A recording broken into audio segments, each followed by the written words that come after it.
He swept the floor in silence, head down, mop in hand.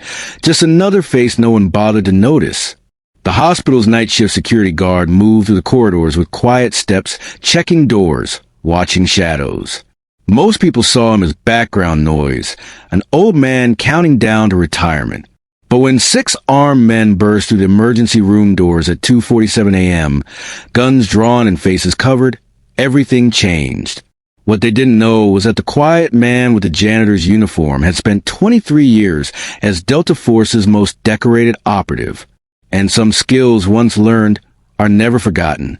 Welcome to those who left a trace.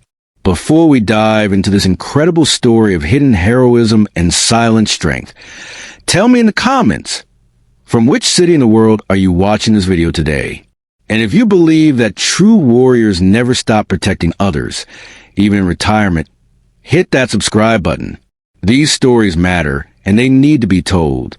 The Central County Medical Center stood like a fortress of glass and steel against the midnight sky, its windows glowing with the constant pulse of life-saving work. Inside, the night shift moved with practiced efficiency, nurses padding through hallways in soft-soled shoes, doctors catching moments of rest between emergencies, and maintenance staff keeping the massive facility running to quiet hours when most of the world slept. Frank Mitchell had worked these halls for 7 years, ever since he'd hung up his uniform for the last time. At 62, with silver hair and weathered hands, he looked exactly like what people expected from a hospital security guard. Unremarkable, reliable, and utterly forgettable. He wore the same navy blue uniform every shift, walked the same routes, checked the same doors, and spoke to the same handful of late-night staff with the same polite nods and brief exchanges. What nobody knew was that Frank Mitchell wasn't his real name. 23 years earlier, Master Sergeant Franklin David Torres had been one of the most feared operators in Delta Force, with more classified missions under his belt than most people had years on Earth. He'd crawled through jungles in Colombia, scaled mountains in Afghanistan, and disappeared into cities across 3 continents, always completing the mission, always bringing his team home. But that was a lifetime ago, buried under layers of paperwork that would never see daylight and memories that visited him only in dreams. Now he was just Frank, the night security guy who knew where every vending machine was located and could tell you which elevator made that weird noise on the 3rd floor. The transformation had been deliberate, carefully constructed over years of practice. He'd learned to walk differently, slower, less purposeful. He'd learned to speak differently, softer, less commanding. He'd even learned to see differently, letting his eyes drift past potential threats instead of cataloging them automatically. But old habits die hard, and certain instincts never truly fade.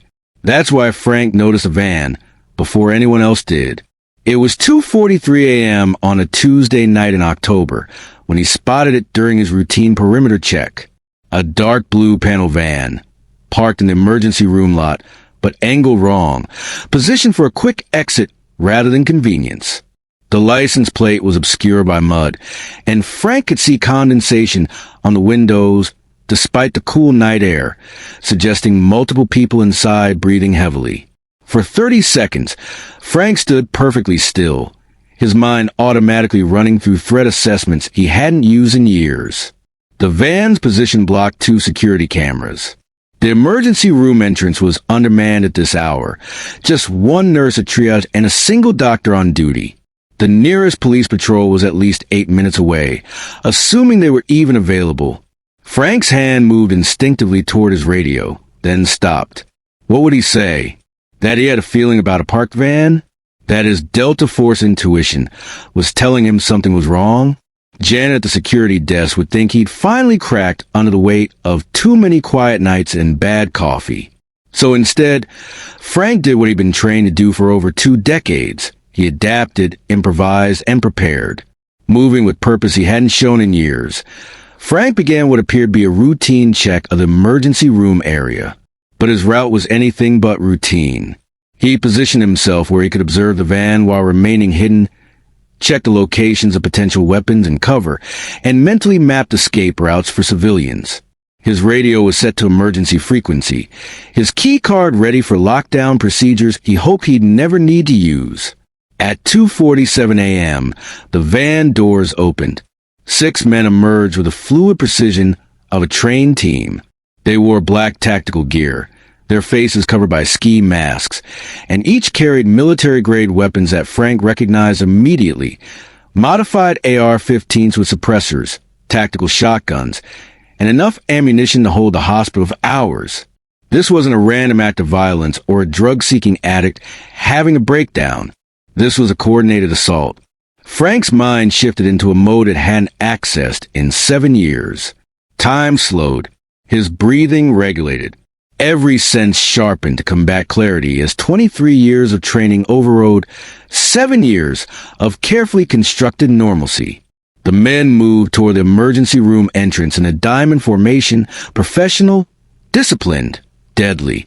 Frank counted weapons, estimated ammunition loads, and identified the team leader by his position and movement patterns.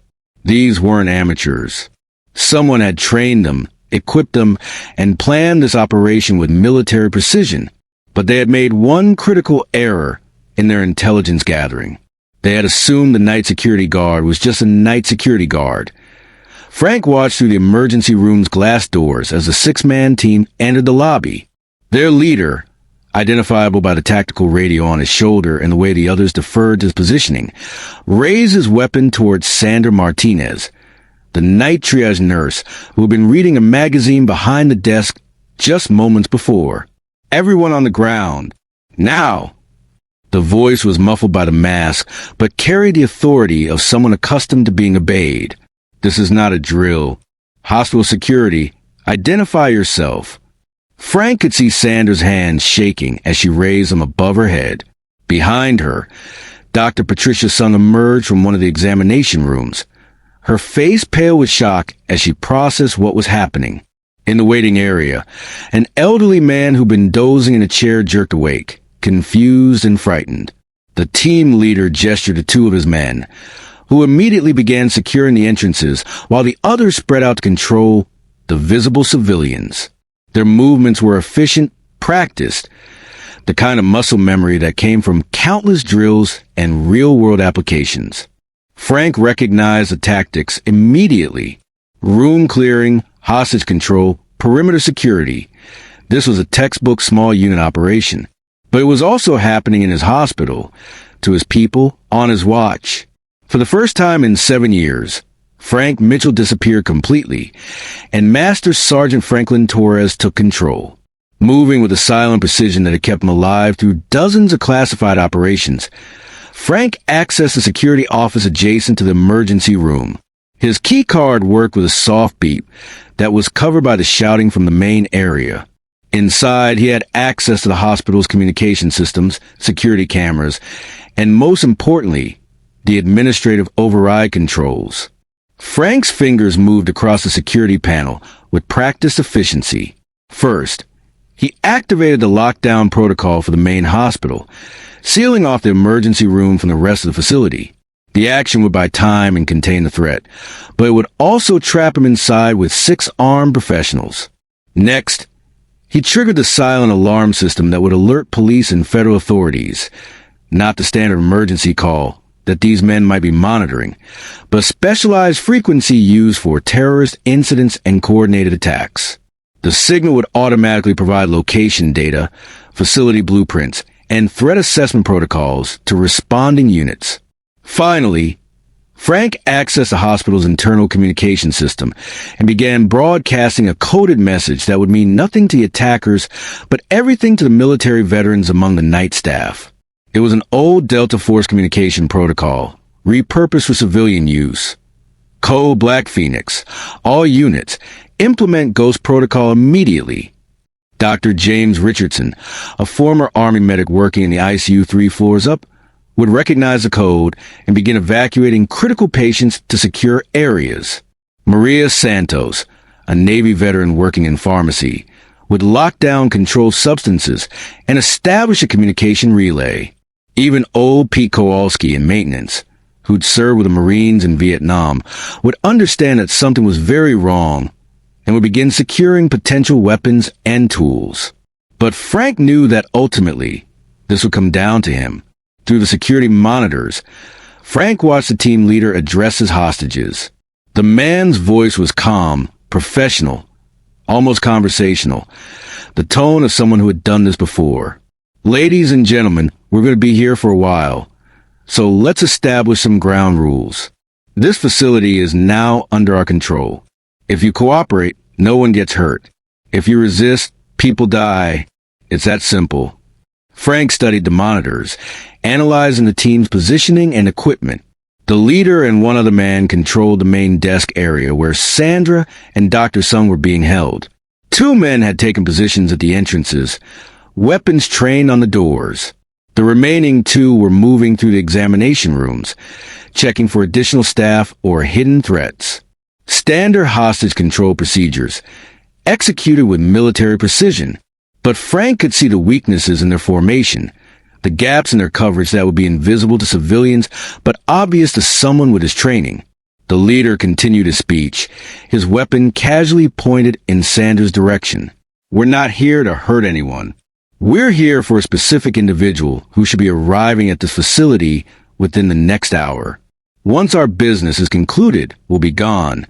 Frank's mind raced through the possibilities. A specific individual expected at the emergency room. Someone important enough to warrant a 6-man extraction team with military-grade equipment. This wasn't random violence. It was a targeted operation, but it was happening in his hospital, and that made it his problem. Frank opened the security office's weapons locker, a concession to post 9/11 security concerns that most hospital staff didn't even know existed. Inside were 2 Glock 19 pistols, for magazines of ammunition, a tactical flashlight, and a set of flex cuffs. Not much against 6 assault rifles, but Frank had worked with worse odds before. He clipped the radio to his belt, checked the pistol's action with movements that came back like muscle memory, and took a deep breath. For 7 years, he'd been Frank Mitchell, the quiet security guard who wanted nothing more than to finish his shift and go home to his small apartment and his collection of old war movies. But tonight, Master Sergeant Franklin Torres was going back to work. Frank's first priority was intelligence gathering. Moving through the hospital service corridors with the silent efficiency of a ghost, he used maintenance access points and ventilation shafts to observe the team from multiple angles. Years of working in the building had given him knowledge that no amount of planning could replicate. He knew every blind spot, every service entrance, every structural weakness. What he saw confirmed his initial assessment. These men were professionals, but they were operating in unfamiliar territory, using standard procedures. They had studied the hospital's layout, but they didn't know its secrets.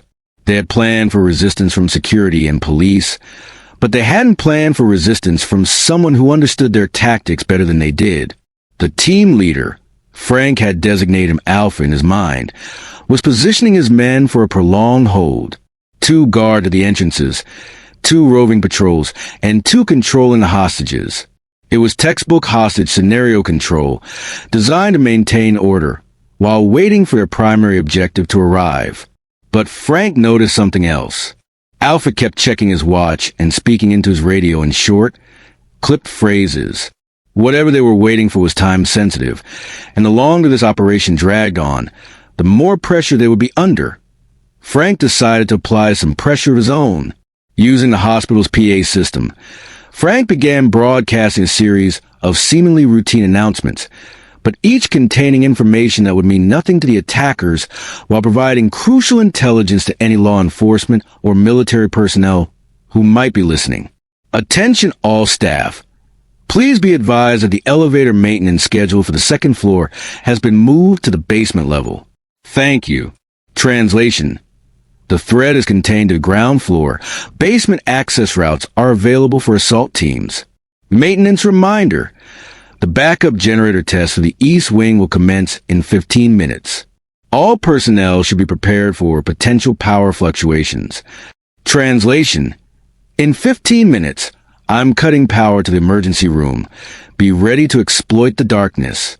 Security notification. The loading dock cameras are undergoing routine calibration. All deliveries should use the main entrance until further notice. Translation: the loading dock is unguarded and available for tactical entry. Frank knew that police and federal response teams would be arriving soon, but he also knew that hostage situations move slowly.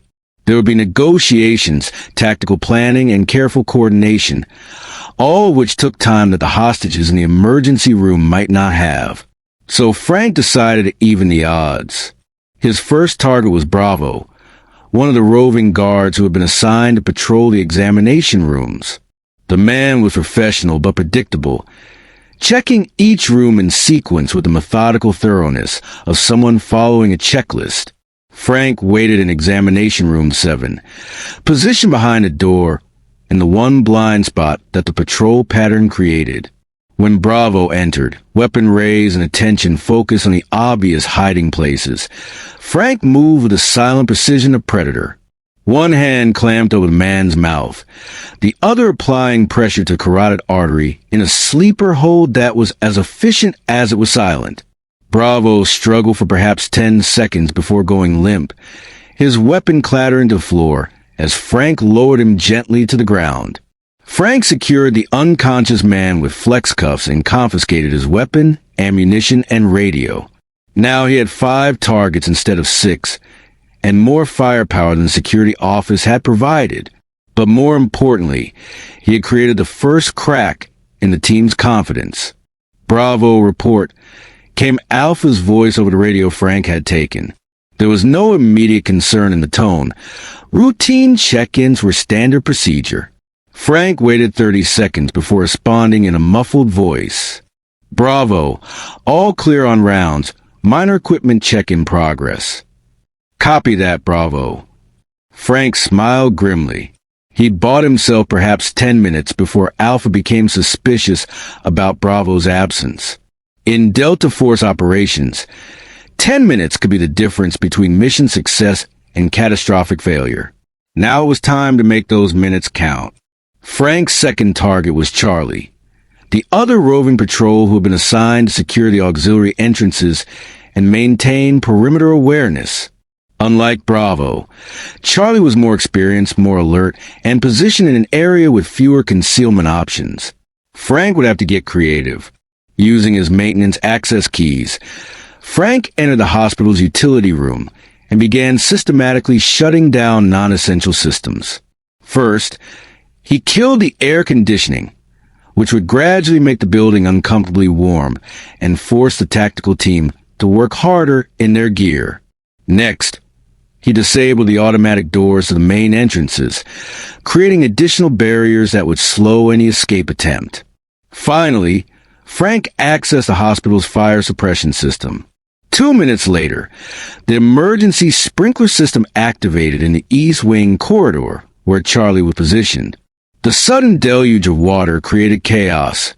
Flashing emergency lights, blaring alarms, and a confusion of noise and movement that masked Frank's approach.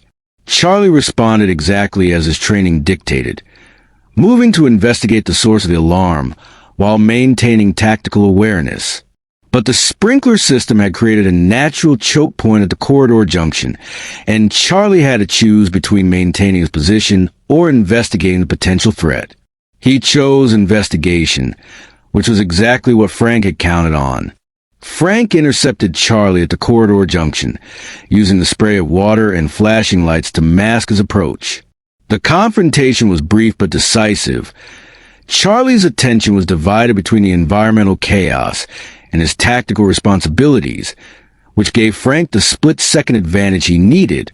This time, there was no opportunity for a silent takedown. Charlie spotted Frank at the last moment and tried to bring his weapon to bear, but Frank was already inside his defensive perimeter.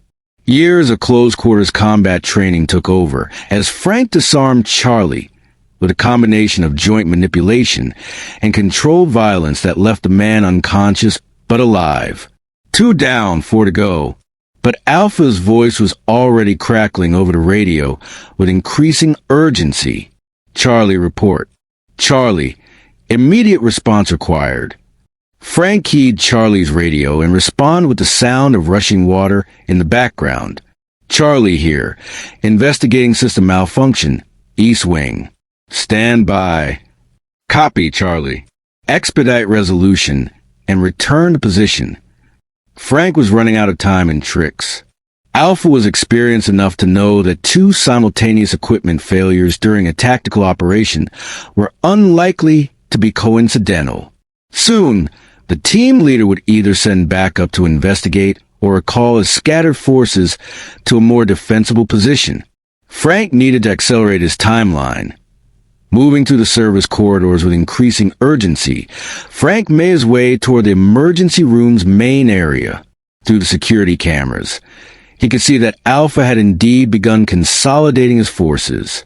The 2 guards at the entrances, Delta and Echo, had been recalled to positions where they could support each other while maintaining control over the hostages.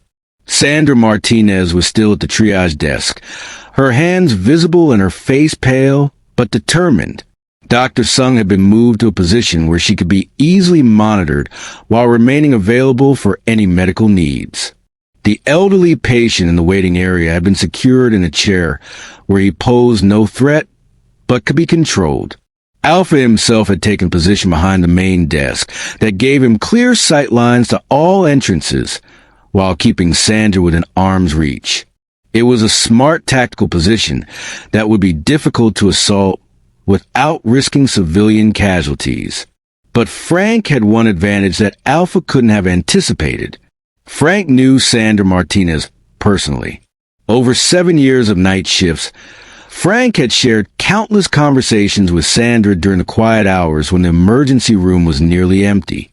He knew that she was a Navy veteran who had served as a hospital corpsman during the Gulf War. He knew that she had seen combat, had treated wounded soldiers under fire, and had the kind of calm courage that came from facing life-and-death situations with grace and competence. Most importantly, Frank knew that Sandra would recognize military hand signals if she saw them. Frank positioned himself in the pharmacy alcove adjacent to the emergency room, where he had a clear line of sight to Sandra's position, but remained hidden from the tactical team. Using a small mirror from a medical kit, he began flashing reflected light in Sandra's direction, a simple attention-getting technique that wouldn't be noticed by the attackers, but would be obvious to someone trained to look for it. It took 3 attempts before Sandra's eyes found the source of the flashing light. When their eyes met through the mirror, Frank saw immediate recognition and understanding. Sandra's expression didn't change, but she gave an almost imperceptible nod. Frank began signing in the tactical hand signals used by military medical personnel, a silent language that Sandra would remember even after decades of civilian life. 4 targets remaining. You and Doctor get down when I signal. Old man stay put. Understood. Sandra's response was subtle but clear, a slight adjustment of her posture that meant message received and understood. Frank continued. On my signal, tell them you need medical supplies from pharmacy. Make it urgent. Draw 1 target here. Another subtle acknowledgement from Sandra. Frank moved to the pharmacy storage area and began his preparation. Medical facilities contain numerous items that could be repurposed for tactical use by someone with the right knowledge. Pharmaceutical-grade alcohol could create flash diversions. Defibrillator units could be modified into electrical weapons. Even simple medical gases could be used to create confusion and disorientation. But Frank's plan was more direct. 3 minutes later, Sandra's voice carried across the emergency room with the kind of professional urgency that came from years of medical training. Sir, I need to inform you that one of your men may have been exposed to something dangerous. The East Wing where the alarms went off. That's where we store hazardous medical waste. If he inhaled any of the aerosol from the fire suppression system mixing with those chemicals. Alpha's response was immediate and sharp. What kind of chemicals? Formaldehyde, methylene chloride, some experimental compounds we're not supposed to discuss. The combination with the sprinkler water could be toxic. He needs immediate treatment or... Frank had coached Sandra well during their brief visual exchange. The threat of chemical exposure was credible enough to demand immediate action, vague enough to prevent detailed questioning. and urgent enough to require splitting the team's attention. Alpha made the decision that Frank had hoped for. Delta, check the pharmacy. Get whatever she says he needs. Delta, a compact, professional-looking man with the bearing of former military, moved toward the pharmacy alcove with his weapon ready, but his attention divided between potential threats and the medical emergency his teammate might be facing. Frank was waiting for him.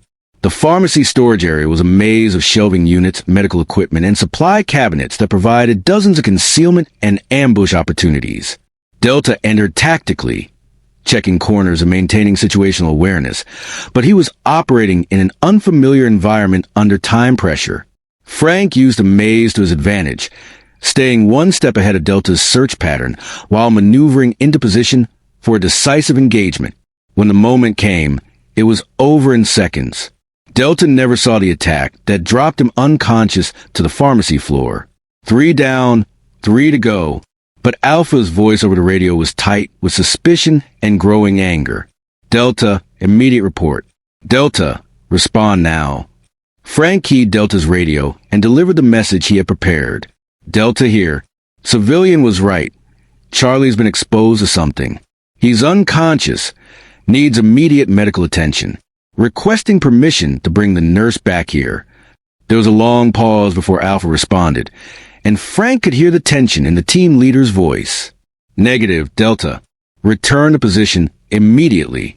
We'll deal with medical issues after the package arrives. Frank smiled grimly. Alpha was smart enough to recognize that his operation was coming apart, but he was committed to seeing it through. The package, whatever target they were waiting for, was still expected, and Alpha wasn't going to abort the mission based on equipment failures and communication problems. But Frank could hear something else in Alpha's voice. The edge of a professional soldier who was starting to realize that his opposition wasn't civilian security or local police. Someone was hunting his team with military precision, and Alpha was beginning to understand that his tactical situation had fundamentally changed. It was time for Frank to make that understanding complete. Frank's next move was psychological warfare, a discipline that Delta Force operators understood better than most. The goal wasn't just to eliminate the remaining threats, but to break their morale and force errors in judgment that would create opportunities for decisive resolution. Using the hospital's PA system, Frank began broadcasting a series of messages designed to unnerve the remaining attackers, while providing information to the hostages and potential rescue forces. Attention! The individuals currently in the emergency room are unauthorized personnel engaged in criminal activity. This facility is now under protection of federal security protocols. All civilians should remain calm and follow the instructions of legitimate medical personnel only. The message was deliberately ambiguous. It could be interpreted as law enforcement communication, federal response, or even automated security system activation. But to professional operators like Alpha and his remaining team, it suggested that their intelligence had been wrong about the facility's security capabilities. Frank followed up with more specific psychological pressure. The individuals designated as Bravo, Charlie, and Delta are no longer responsive to communications and are presumed to be in federal custody. The subjects designated as Alpha, Echo, and Foxtrot should be aware that this facility is equipped with advanced security countermeasures and that their current situation is untenable. Frank could see Alpha's reaction to the security cameras. The team leader's posture had changed from confident control to defensive alertness. More importantly, Alpha was now speaking rapidly into his radio, presumably communicating with whoever had planned and ordered this operation. The pressure was working, but Frank knew that corner professionals could become more dangerous, not less. Alpha still had 2 armed men and 3 hostages, and a desperate team leader might decide that eliminating witnesses was preferable to mission failure. Frank needed to end this quickly, before Alpha made that calculation. Moving through the service corridors toward the emergency room's main area, Frank began his final approach. Echo and Foxtrot, the 2 remaining guards, had been repositioned to create overlapping fields of fire that covered all the obvious approaches. It was a smart defensive setup that would be difficult to assault directly, but Frank wasn't planning a direct assault. Instead, Frank accessed the hospital's electrical systems and began systematically shutting down power to different sections of the emergency room. Not all at once. That would create panic and potentially trigger a violent response from the hostage takers. Instead, Frank created a rolling blackout that moved through the facility in a pattern that appeared random, but was actually designed to herd the remaining attackers into a specific area. First, the overhead lighting in the east corridor went dark. Then the examination room lights began failing in sequence. Finally, the main emergency room lighting began flickering intermittently, creating an atmosphere of systematic failure that suggested the facility's infrastructure was breaking down.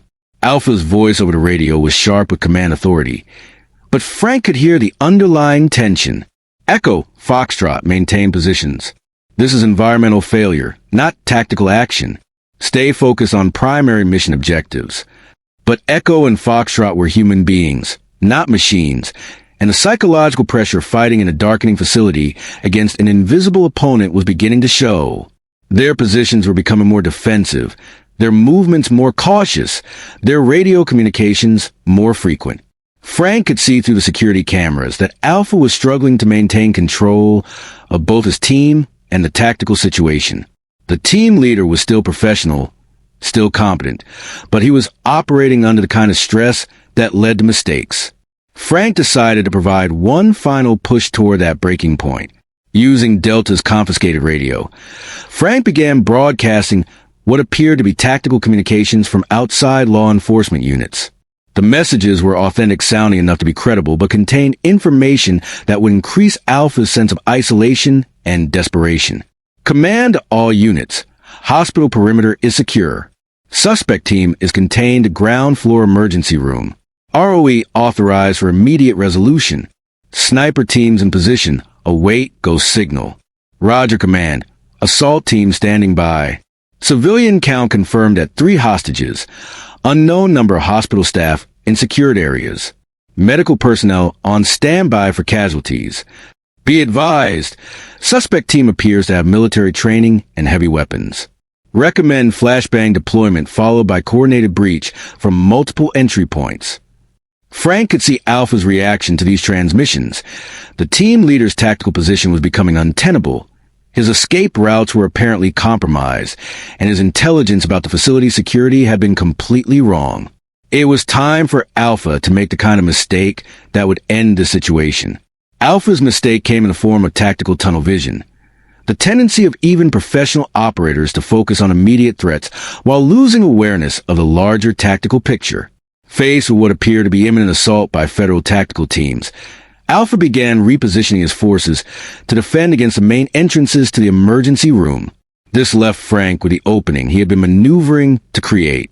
Moving through the ceiling access panels that his maintenance familiarity had mapped out over 7 years, Frank positioned himself directly above the main triage area where the hostages were being held. The drop ceiling tiles were standard hospital construction, easily removable but not designed to support significant weight. Frank would have one chance to exploit this advantage before the ceiling gave way and exposed his position. Through the gaps between ceiling tiles, Frank could see Sandra Martinez still at the triage desk, Dr. Sung positioned near the medical equipment, and the elderly patient secured in the waiting area chair.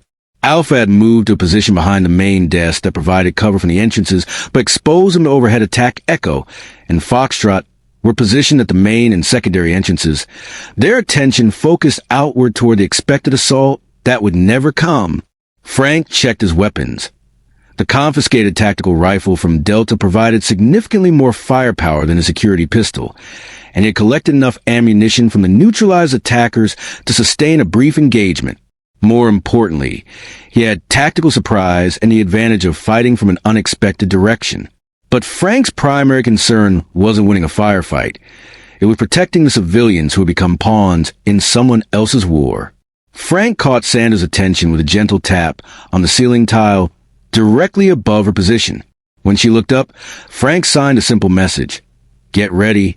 When ceiling opens, grab doctor and patient. Move to examination room 3. Stay down. Sandra's acknowledgement was barely visible, but Frank saw it.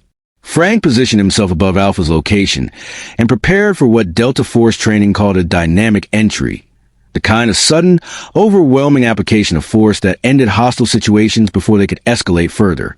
taking a deep breath and focusing on the kind of controlled violence that had kept him alive through 2 decades of classified operations. Frank removed the ceiling tile and dropped into the emergency room. The confrontation lasted less than 10 seconds. Frank's entry created the exact kind of chaos and disorientation that Tactical Surprise was designed to produce. Alpha, focus on external threats, was caught completely off guard by an attack from above. The team leader's reaction was professional and immediate, but Frank had already committed to his course of action and couldn't be deterred by return fire that went wide in confusion. Echo and Foxtrot, hearing gunfire behind them, turned from their positions at the entrances, but their movements were slowed by the need to avoid hitting their team leader or the hostages. In close-quarters combat, that hesitation was fatal. Frank's movements were economical, precise, and devastatingly effective.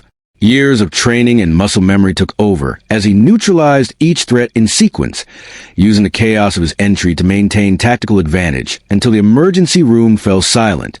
When the gunfire stopped, Frank was the only one standing. Sandra Martinez emerged from examination room 3 with Dr. Sung and the elderly patient, all of them shaken but unharmed. The 6-man tactical team that had seemed so professional and overwhelming 15 minutes earlier was now secured with flex cuffs and awaiting the arrival of actual law enforcement. Frank keyed a security radio and made the call he had hoped he would never need to make. This is hospital security to all units. Code Black situation resolved. Emergency room is secure. Request immediate law enforcement and medical response for 6 detained subjects and 3 civilians requiring evaluation. The response was immediate and overwhelming.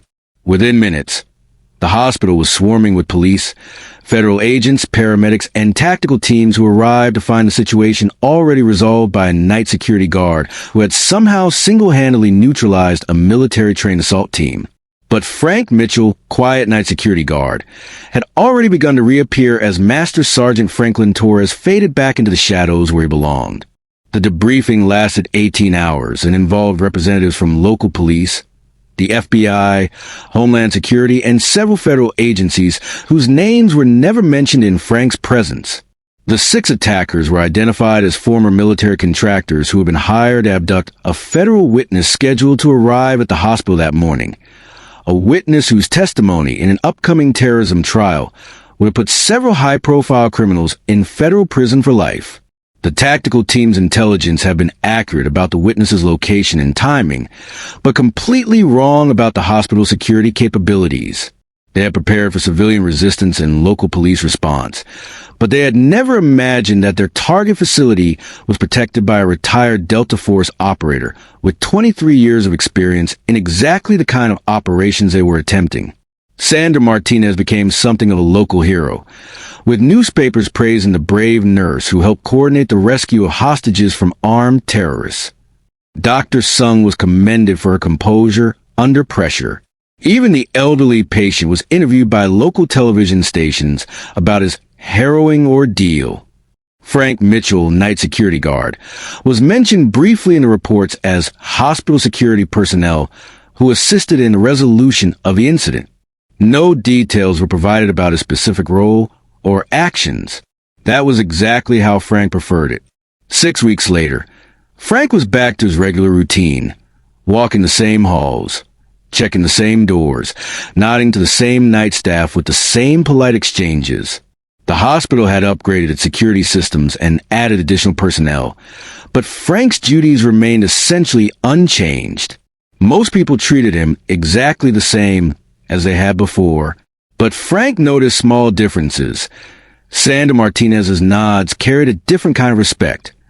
Dr. Sung always made eye contact when she saw him, and several of the veteran staff members seemed to understand that there was more to the quiet night security guard than met the eye.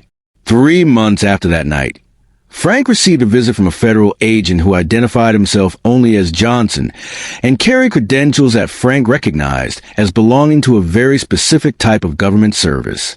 Mr. Mitchell, Johnson said during a brief conversation in the hospital's parking lot, "There are people in Washington who are very grateful for your actions at night. People who understand exactly what you prevented and exactly what it cost you to come out of retirement, even temporarily. Frank didn't respond, but Johnson continued anyway. Those same people want you to know that if you ever decide that civilian life isn't as fulfilling as you thought it would be, there are opportunities available. Consulting work, training positions, advisory roles, the kind of jobs where your particular skill set will be valued and your experience would make a real difference. Frank considered this for a moment before responding. Agent Johnson, I appreciate the offer, but I've got a job already. One that lets me sleep at night, most of the time. And after 23 years of serving my country in ways that nobody can ever know about, I've earned the right to serve it in ways that are small, quiet, and utterly ordinary. Johnson nodded with the kind of understanding that suggested he might have walked a similar path himself. Fair enough, Mr. Mitchell. But if you ever change your mind, you know how to reach us. After Johnson left, Frank stood in the parking lot for a few minutes, looking up at the hospital where he had spent the last 7 years learning how to be ordinary. It wasn't the most glamorous job in the world, but it was his job. And sometimes, when the circumstances were exactly right and the stakes were high enough, even ordinary jobs required extraordinary measures. Frank Mitchell, night security guard, walked back into the hospital to begin another quiet shift of checking doors, monitoring cameras, and protecting people who would never know how much protection they actually had. But Master Sergeant Franklin Torres was always there too, just beneath the surface, ready to do whatever was necessary to keep the innocent safe from those who would do them harm.